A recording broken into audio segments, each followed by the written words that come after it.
கிறிஸ்துவுக்குள் மிகவும் பிரியமானவர்களே, நீதிமொழிகள் 24ஆம் அதிகாரம் 23ஆம் வசனம் இப்படியாக கூறுகிறது: நியாயத்திலே முகதாட்சிணியம் நல்லதல்ல என்று. யோபு என்ற ஒரு பக்தன் இருந்தான். அவன் மிகவும் உத்தமன் என்று இயேசு கிறிஸ்துவே அவனை குறித்து சாட்சி கொடுத்தார். ஆனால் அப்படிப்பட்ட உத்தமனாகிய யோபுவின் வாழ்க்கையிலே அடிமேல் அடி விழுகிறது. அவனுடைய பிள்ளைகள் மரித்து போகிறார்கள். அவனுடைய கால்நடைகள், மிருக ஜீவன்கள் எல்லாம் அழிந்து போகிறது. இறுதியாக அவன் தன்னுடைய சரீரத்திலும் நோய்களை பெற்று அவனுடைய சரீரமே உருக்குலைந்து அடையாளம் தெரியாதபடி மாறிவிடுகிறது. அப்படிப்பட்ட உபத்திரவ நேரத்தில் தான் அவனுடைய மூன்று சிநேகிதர்கள் அவனை பார்க்க வருகிறார்கள். அவன் யோபின் நிலைமையை கேள்விப்பட்டு அப்படி வந்து அவர்கள் குற்றப்படுத்த வேண்டும் என்று சொன்னால் ஒருவேளை அவர்கள் தேவனை தான் குற்றப்படுத்தி இருக்க வேண்டும். ஆனால் அவர்கள் என்ன சொல்கிறார்கள் தெரியுமா?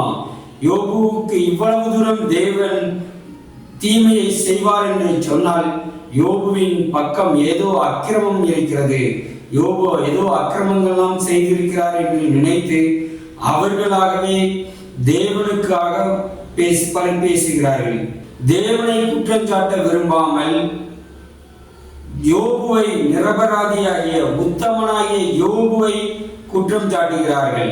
அவர்கள் நியாயத்திலே தேவனுக்காக முகதாட்சிணியம் பண்ணி நிரபராதியான யோபுவை குற்றம் சாட்டி கொண்டிருக்கிறார்கள்.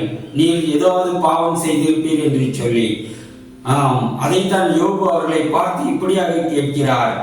யோபு 13:6 முதல் 10 வசனங்களில்: நீங்கள் என் நியாயத்தை கேட்டு என் உதடுகள் சொல்லும் விசேஷங்களை கவனியுங்கள்.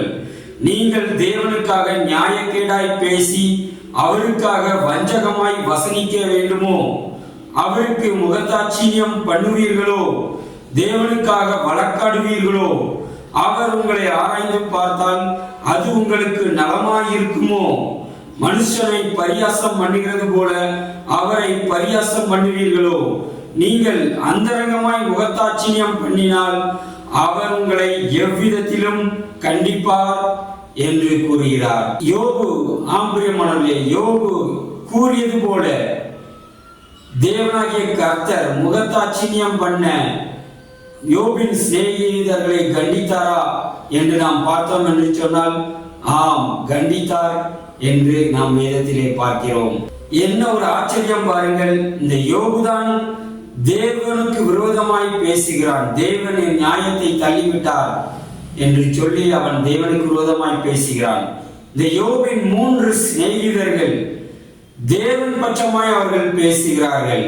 தேவன் காரணமில்லாமல் இப்படி அழிக்க மாட்டார். உம்மிடத்தில் பாவம் இல்லை என்று சொன்னால், அக்கிரமம் ஏதும் இல்லை என்று சொன்னால் தேவன் இப்படி உம்மை தண்டிக்க மாட்டார் என்று சொல்லி அவர்கள் தேவன் சார்பாக அவர்கள் பேசுகிறார்கள். ஆனால் நடந்தது என்ன தெரியுமா? தேவன் யாரை கண்டித்தார் என்று தெரியுமா? நாம் அதைத்தான் யோபு 42ஆம் அதிகாரம் 7-8 வசனங்களிலே நாம் பார்க்கிறோம். அதிலே தேவன் இப்படியாக சொல்லுகிறார்: கர்த்தர் இந்த வார்த்தைகளை யோபுவோடு பேசின பின் கர்த்தர் தேமானியனான எலிப்பாசை நோக்கி, உன் மேலும் உன் 2 சிநேகிதர் மேலும் எனக்கு கோபம் மூழுகிறது. என் தாசனாகிய யோபு பேசினது போல் நீங்கள் என்னை குறித்து நிதானமாய் பேசவில்லை.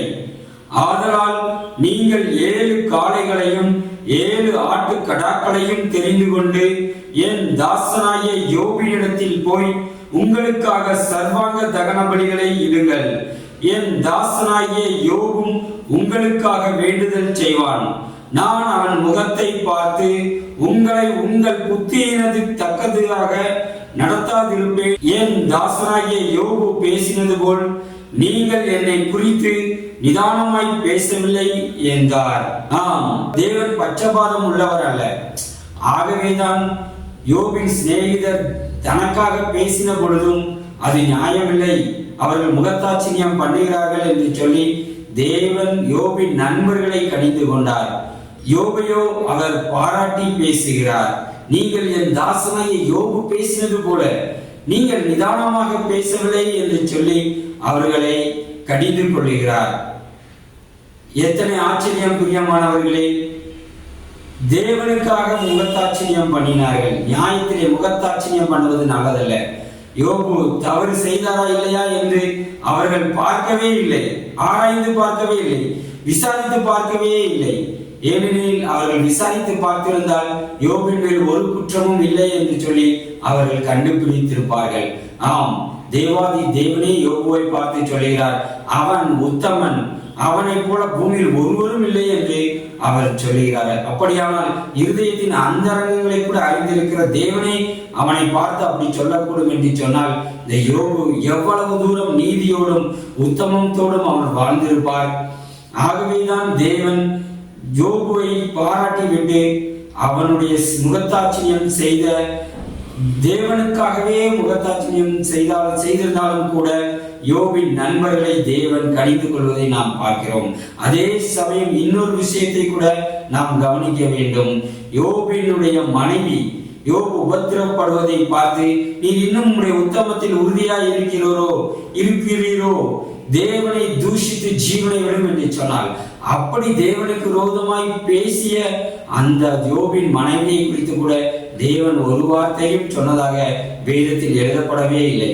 ஆம், தேவன் அவளை கடிந்து கொள்ளவே இல்லை. ஏனெனில் அவள் தேவனுக்கு விரோதமாய் பேசியது உண்மைதான். ஆனாலும் கூட அதில் ஒரு நியாயம் இருந்தது. தேவன் யோபுவை அருகிலிருந்து பார்த்தவள். யோபு எல்லா விஷயத்திலும் எப்படி உள்ளேயும் வீட்டிற்கு உள்ளேயும் வெளியேயும் அந்தரங்கத்திலும் யோபு எவ்வளவு நீதியுள்ளவராய் உத்தமமாய் நடக்கிறார் என்பதை அவள் அறிந்திருந்தாள். ஆகவே அவளால் அதை தாங்கிக் கொள்ள முடியவில்லை. ஒரு மிகவும் உத்தமனாய் வாழ்ந்த ஒரு மனிதனுக்கு தேவன் இவ்வளவு தீமைகளை அனுபவிக்க முடியாது செய்கிறாரே என்று சொல்லிதான் அவள் தேவனை தூஷித்து ஜீவனை விடும் என்று சொல்லி தேவனுக்கு விரோதமாய் பேசியிருக்கிறாள் என்பதை தேவன் அறிந்து கொண்டிருந்தார். ஆம் பிரியமானவர்களே, நாம் நியாயத்திலே முகத்தாட்சியம் பண்ணுவது நல்லதல்ல.